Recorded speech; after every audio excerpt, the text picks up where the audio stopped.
Tidak hanya di gereja Protestan, ternyata di gereja Katolik terdapat pastor-pastor yang beraliran karismatik. Bahkan ada kongregasi khusus yang melahirkan pastor-pastor karismatik di Indonesia. Mungkin sebagian besar dari kita sudah mengenal CSE.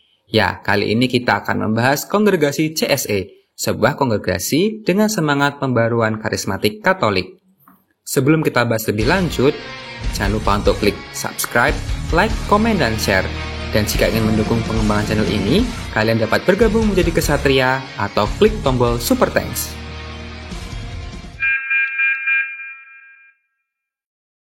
Sejarah CSE. Kongregasi CSE atau Karmelite Sancti Eliae, yang berarti para Karmelit dari Nabi Elia, didirikan oleh Pastor Yohanes Indrakusuma Ordo Karmel. Beliau berasal dari keluarga penganut Konghucu yang kemudian mendapatkan panggilan menjadi imam Katolik. Menurut Martinus Djoko Lelono, dalam komunitas Tritunggal Maha Kudus, sebuah pembaruan di dalam gereja Katolik menyebutkan setelah Pastor Indrakusuma ditabiskan sebagai imam Ordo Karmel pada tahun 1967, beliau mendapatkan tugas studi di Institut Katolik de Paris, Prancis. Setahun setelah lulus, Pastor Indrakusuma mulai mengenal gerakan pembaruan karismatik Katolik yang memang saat itu mulai merebak di Eropa. Awalnya beliau memiliki pandangan negatif tentang gerakan karismatik Katolik. Namun, setelah bertemu dengan Suster Constant Metral di Paris, beliau mulai mengubah persepsinya tentang gerakan ini. Setelah pulang ke Indonesia, selain memilih hidup sebagai petapa Karmelit, Pastor Indrakusuma mulai aktif dalam kelompok pembaruan karismatik Katolik atau yang disingkat PKK. Ini bukan PKK ibu-ibu ya. Nah, pada tahun 1980, beliau kemudian diangkat menjadi moderator PKK di Keuskupan Malang.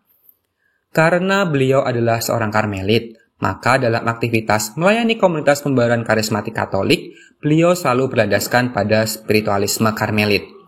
Akhirnya, kehidupan Pastor Indrakusuma menarik minat banyak orang, hingga melahirkan 3 komunitas yang menggabungkan spiritualisme, Karmelit, dan semangat karismatik.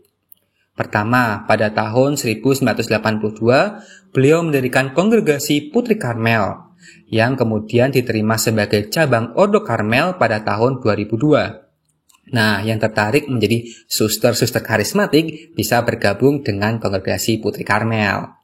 Kemudian tahun 1986, beliau mendirikan kongregasi Karmelite Sancti Eliae yang baru disahkan sebagai tarekat religius tingkat keuskupan pada tahun 2012.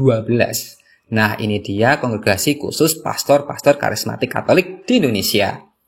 Dan terakhir, komunitas Tritunggal Maha Kudus sebagai komunitas karismatik awam yang didirikan pada tahun 1987. Mengapa penerimaan komunitas ini oleh gereja terasa begitu lama ya? Ya, memang pada awalnya pendirian komunitas ini oleh Pastor Indrakusuma mendapatkan pertentangan dari Bapak Uskup Malang saat itu, yaitu Monsignor Franciscus Xaverius Sudartanto Hadisumarto Ordo Karmel, dan juga oleh pastor provinsialnya. Mereka membatasi pelayanan kongregasi Putri Karmel dan CSE. Bahkan Pastor Indrakusuma karena merasa kurang leluasa bergerak, sempat menyatakan akan pindah ke uskupan lain, bahkan keluar Ordo Karmel jika perlu.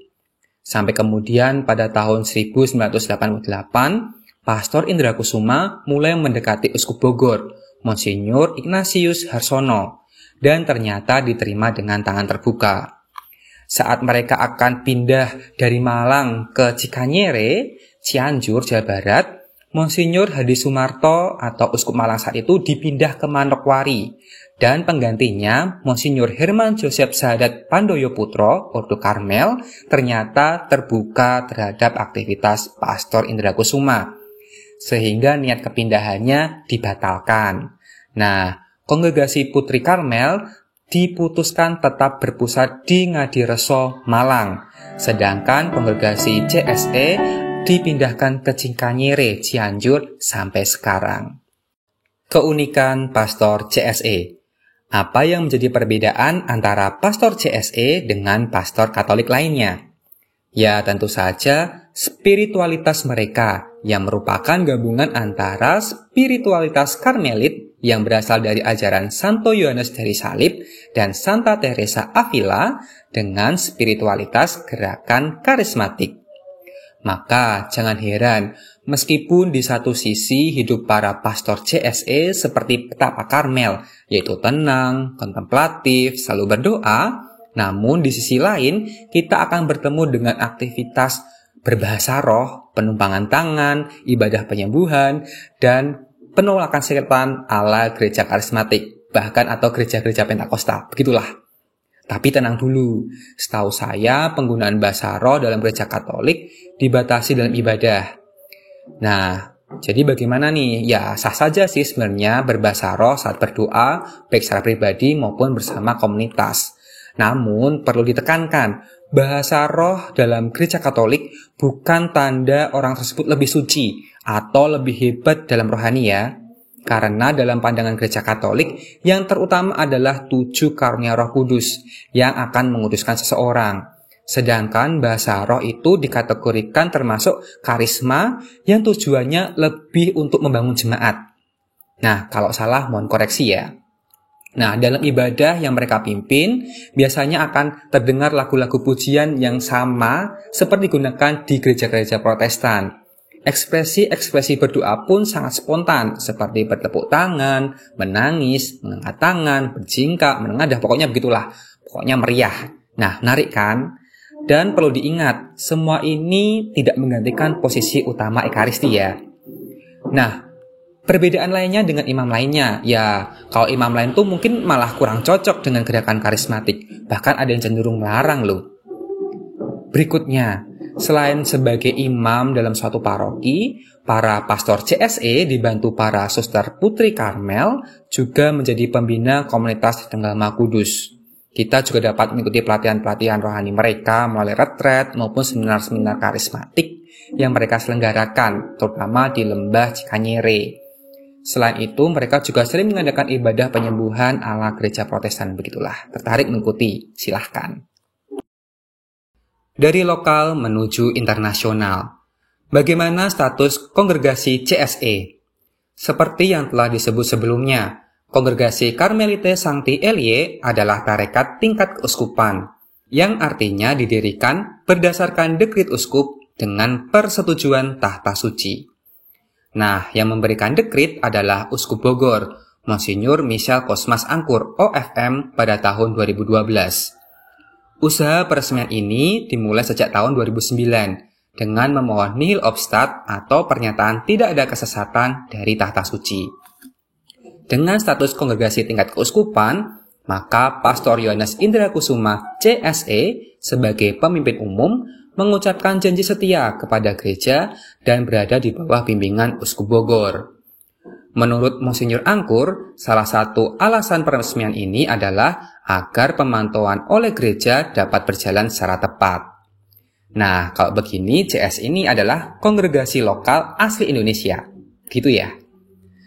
Nah, kongregasi CSE ini tersebar di beberapa keuskupan. Contohnya ada di Keuskupan Medan, Bogor, Malang, Manado, dan Pontianak. Dan jangan salah, meskipun lokal, ternyata cabangnya ini sudah sampai ke luar negeri, yaitu Keuskupan Keningau di Sabah, Malaysia, dan bahkan memiliki rumah studi di Roma, Italia. Nah, kira-kira berapa ya jumlah anggotanya sekarang? Kalau sampai saat ini, mohon maaf ya, saya belum dapat data jumlah pasti pastor CSE. Namun, saat diresmikan pada tahun 2012, kongregasi CS ini terdapat 28 pastor berkaul kekal dan 15 pastor berkaul sementara. Jadi kemungkinan saat ini jumlahnya lebih banyak. Nah, mungkin ada yang bisa memberikan update-nya. Tolong tulis di kolom komentar ya. Boleh ya pastor karismatik? Mungkin ada yang bertanya-tanya, memang boleh ya gerakan karismatik, bahkan pastor karismatik berada di gereja Katolik? Jawabannya, ya tentu boleh, asalkan masih setia kepada gereja Katolik. Jangan sampai kejadian seperti tahun 1980 terulang, yaitu terjadi eksodus besar sebuah kelompok karismatik Katolik di Indonesia yang anggotanya tuh hampir 800 orang masuk gereja Protestan karena terjadi sesuatu hal. Wow banget kan? Nah, kira-kira perlu nggak sih kita bahas khusus sejarah gerakan karismatik Katolik? Kembali lagi nih, intinya adalah gereja Katolik tidak melarang gerakan pembaruan karismatik Katolik. Hal ini terlihat dari sikap Bapak Paus seperti ini contohnya, Paus Yohanes Paulus II dan Paus Benediktus ke-16 menyatakan pembaruan karismatik Katolik sebagai salah satu gerakan gereja yang unik dan merupakan anugerah Tuhan. Begitu, ya, jadi gereja tidak melarang. Meskipun demikian, ternyata ada beberapa hal yang masih mengganjal, bukan terhadap kongregasi CSE-nya nih, tapi terhadap KTM atau komunitas awamnya. Sebenarnya, Gereja Katolik sudah memberikan wadah khusus bagi umat yang tertarik dengan gerakan karismatik, yaitu Persekutuan Doa Pembaruan Karismatik Katolik yang berada dalam ruang lingkup paroki. Tapi ternyata KTM ini merupakan komunitas di luar paroki yang memiliki struktur organisasi yang terpisah. Hal ini dalam tanda kutip ditakutkan dapat menimbulkan rasa eksklusif dan menjurus pada sektarianisme. Maka di beberapa keuskupan, KTM tidak boleh membuka cabang baru. Semoga hal-hal tersebut tidak benar ya. Nah, itu dia CSE, sebuah kongregasi khusus yang melahirkan pastor-pastor Katolik dengan semangat pembaruan karismatik. Bagaimana menurut kalian? Apakah keberadaan pastor-pastor CSE ini menambah kekayaan gereja Katolik? Tulis di kolom komentar ya. Sekian dulu video kali ini. Terima kasih sudah menonton sampai selesai. Saya mohon maaf jika ada yang kurang berkenan. Sampai jumpa lagi di video selanjutnya. Salam.